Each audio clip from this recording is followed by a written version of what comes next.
I'm Myron Hieronymous Thomas. I first met Annette Sherman in 1981 when I was hired as production manager, promotions director for WQSA News Talk Radio in Sarasota. I think I was about 15 and Annette was maybe about 20. At that time, Annette was doing a radio talk program called Conversations with Annette. You and I became good friends because there's stuff I wanted to do, and every time I came to Myron Hieronymous Thomas and said, I want to do a live thing from Sarasota Square Mall. Oh, I love the idea. And he would be there supporting me and how to do it, technically how to do it, and how to get it on the, and we would do that. People throughout the community were tuned closely to their radio to hear every word that she had to say. Everybody who was anybody was on her program. Well, except for this poor guy who experienced a midlife crisis when he discovered not only did he not have a bestseller on the New York Times bestseller list, but he never had a conversation with Annette. Even then, Annette was wearing her hats. However, radio could not contain her talent, and within a few years, she took her program to what was then Store Cable TV, and shortly thereafter moved to WBSV TV covering all of Tampa Bay.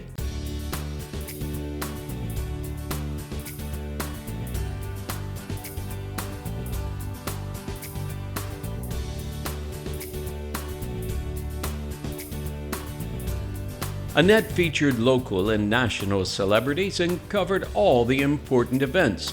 Do you go by weight rather than age? Well, he's about 4 years old. He weighs 1,600 pounds. Oh, you wouldn't want to be dizzy occasionally. Do you get stepped on somehow or almost? So far I haven't been by him, but I will be. I suppose.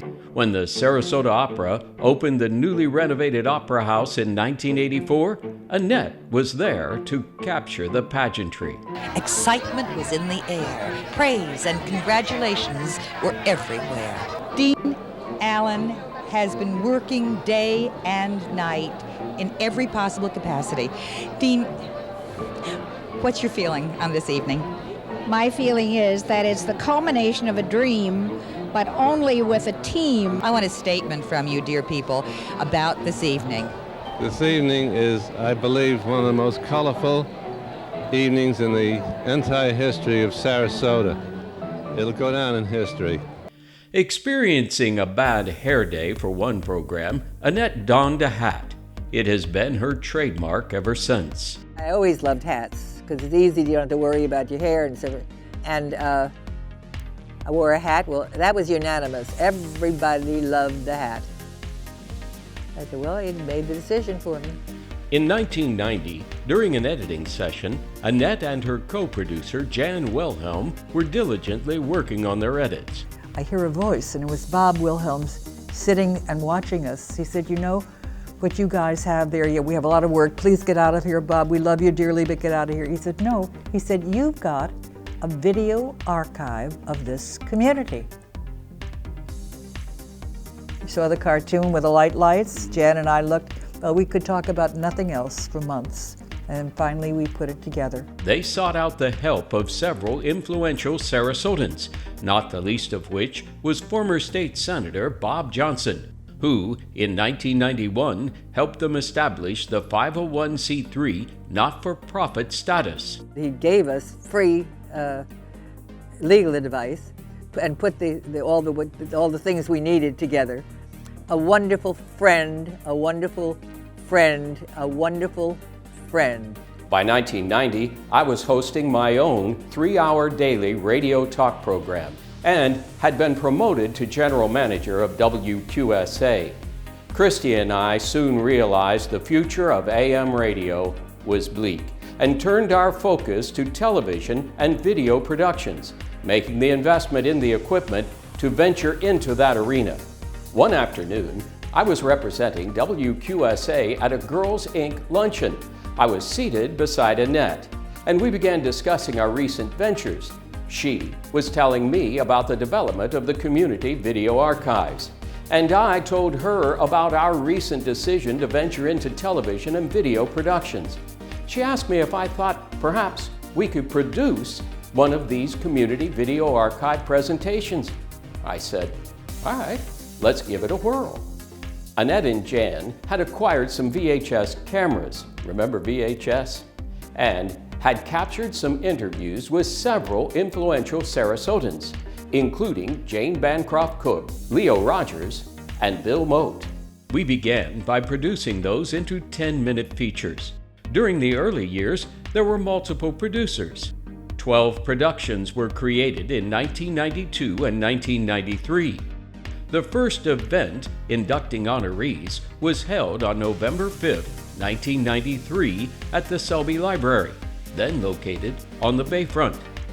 Attendees were treated to a buffet meal and mingled throughout the library, where video monitor stations were set up, providing them the opportunity to request an honoree's video. Thank you for joining us on this special occasion. Tonight we want to honor the first 12 individuals to be inducted into the video archives of our community.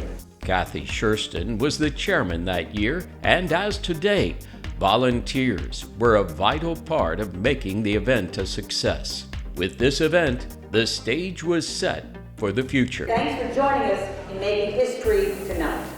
The next event was held in 1995. It was the first luncheon at Michael's on East. This began a tradition that continues to this day.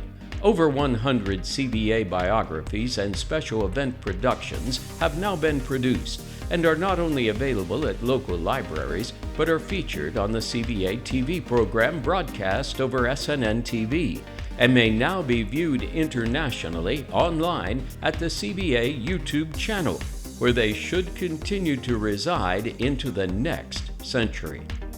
While Annette worked diligently to develop the CVA, she continued to host her weekly television program, providing area nonprofit and theater organizations a no-cost outlet to promote their events, shows, and organizations. Community, the TV show, started in a small studio in the CVA office, operated by volunteers, which included Annette's husband, Bob Drolick. Just a few years ago, along with longtime producer Damon Shakiri, Annette upgraded the studio to a state-of-the-art facility meeting today's high-definition standard. Of course, as with the Archive Luncheon, Community, the TV show, depends upon volunteers to bring it together. Young interns like Amy San Clemente, Barbara Noda, and Chase Chapman gain experience in the art of production while helping to produce the program. Annette's longtime chief volunteer and right hand, Lucy Rubley, is instrumental in keeping both the TV program and the CVA Luncheon running smoothly. Each year, she joins Luncheon chairperson Chris Fowler and a group of volunteers who assist Annette, making the CVA Luncheon one of the premier events of the season. All of this made possible through the generosity and support of loyal donors, archangels, and sponsors. As we enter the 30th year since the inception of the Community Video Archives, we're pleased to announce the addition of a new award. It will be called the Annette Sherman Founders Spotlight Award in honor of Annette. It will be given to those individuals who have made significant contributions in the advancement of the Community Video Archives, past, present, and into the future. It is a crystal rendition of a movie spotlight, the base representing the physical housing and extending from it a beam protruding through the air, reflecting light in a 360-degree pattern. Engraved on the top is an image of Annette with a hat, along with the inscription designating the name of the award. On the base, the name of the recipient. For this inaugural award, there was only one consideration: the founder herself, who has worked selflessly, without monetary reward, to develop and advance the CVA and preserve the history of our unique community. The inscription reads, "Presented to Annette Sherman for unselfish dedication to preserving the Community Video Archives." With this in mind, we invite you to join us for a tip of the hat and a heartfelt thank you to the woman who wears so many hats, the founder of the Community Video Archives, Annette Sherman.